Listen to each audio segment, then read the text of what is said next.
All right, guys, thank you for that. We're going to welcome in our next live guest. And we've got John Varlew joining us from Kenco to talk a little bit about warehouse safety. John, thank you so much for joining us this morning. Hey, appreciate you having me. Not necessarily a super exciting topic, but a very necessary one, right? We got to make some strategic investments to keep folks in your warehouses safe because safety is key. What are your top 3 points to ensure warehouse safety? And it goes just beyond posting up some safety postings, right, up on your warehouse floor. Sure, yeah. So no surprise, the last few years have been pretty crazy. So the complexity from the pandemic and then our own buying habits, I'm guilty too. I want the speed of delivery and e-commerce, and I want, my products today.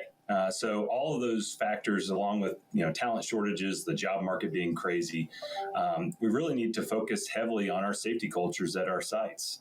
So really being creative in how we approach the new demands and managing safety a little bit differently. So really between investing in our people, creating a strong safety culture, introducing technology and innovations like PPE and exoskeletons to help with ergonomics improvements and musculoskeletal disorder decreases, as well as investing in more robust technology like Fleet Cloud, our proprietary telematics solution that offers real-time location services. And why that's important is, forklift operations in warehouses and people don't mix. So when there's a potential for a forklift and a pedestrian to strike one another, I think we can all agree that that is not a situation that we want to have in our warehouses. So amazing progress that really the whole warehousing, fulfillment, distribution centers have experienced over the last few years in light of the pandemic and our growing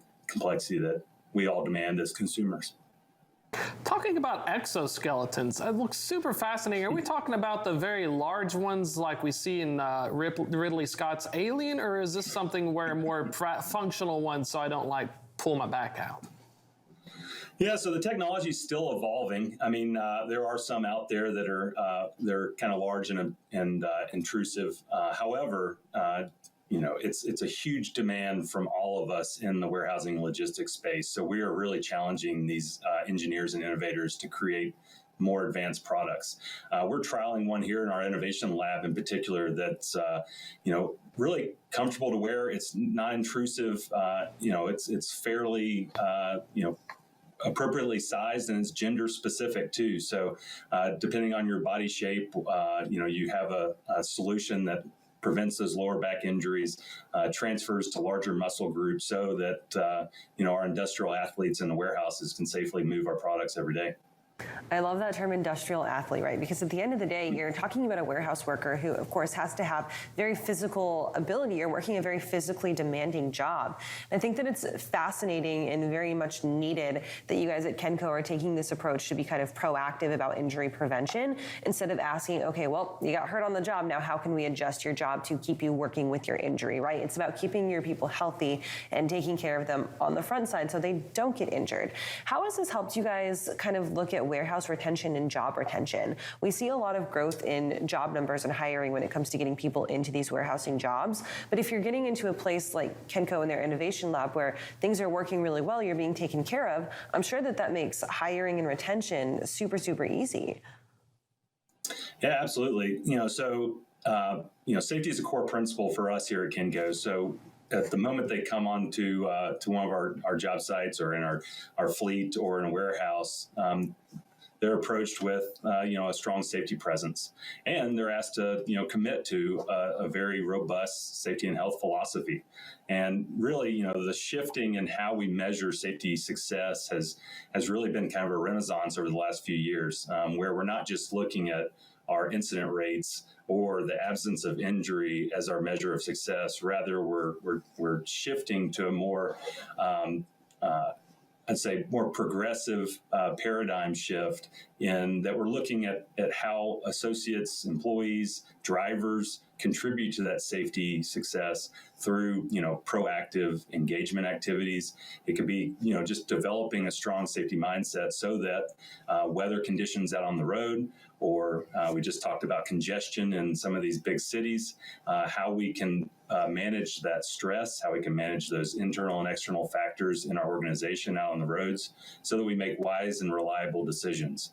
And so that shift from really just focusing on the injury and some of the sensational details around what caused that injury to more really how are we promoting and influencing a safe workplace is where safety's headed over the next few years.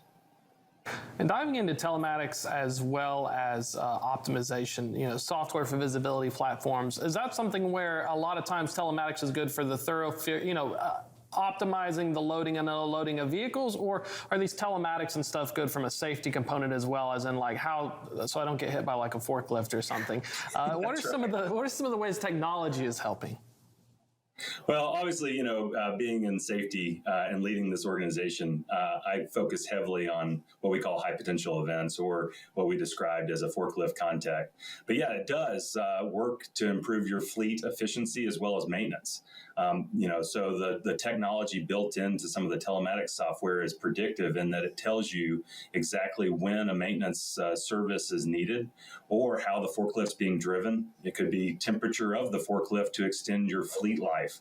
The supply chain disruption has affected our fleet inventories as well, and customers are asking, how can we extend the life of these forklifts? So having an onboard computer system like a telematics software has multiple benefits outside of just safety. Like you said, it has business improvements as well. John, can you touch a little bit on smart warehouses and the introduction of robotics into the space and kind of finding that sweet spot between your human capital, your robotic capital, getting them to work seamlessly together, but keeping it safe? Yeah, so, kind of pointing back to safety success in general, it's a combination of our people as well as these innovations and tools in unison. So they really have to be integrated to each other. They have to be interdependent. And so as technology advances, we also have to improve our training, our education, as well as how that interfaces with our people.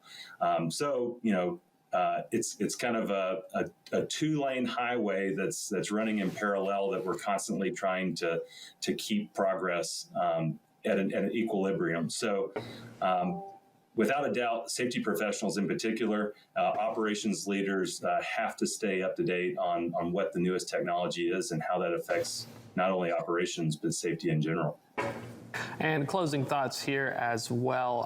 When we're looking at improvements in safety, is this something where we're seeing a lot of movement like Kinco and stuff? Are you all, do you see it more pushed technology being developed, or is it something that government, OSHA, and other regulatory things, is it kind of a push-pull situation, or are you being more influenced by government guidelines than having to react to them? Yeah, obviously, the minimum acceptable standards, what the regulatory agencies require, and all of us, business and government, are really trying to keep up with the times. Everything accelerated as a result of the pandemic, and so part of that is one, keeping our people safe as new technologies emerge, but really understanding how the people interface into that technology is where we really need to put the practicality of safety to use. So I would say it's probably twofold. Both governmental agencies as well as private business are working together to really advance the profession as well as improve operational efficiency in warehousing. And John, if folks want to learn more about Kinco, reach out, or even help get involved, what's the best way to get in contact with you all? Yeah, so you can visit us online at kincogroup.com, and we're also on all the social media threads, including LinkedIn. So check out Kinco. Appreciate it, John. Thanks for coming on the show. Yeah. Gonna keep an eye out on those exosuits, though, because I will get me one day. I skipped leg day. But not skipping things, we're going to toss it over to Kaylee Nix for our look at the weather.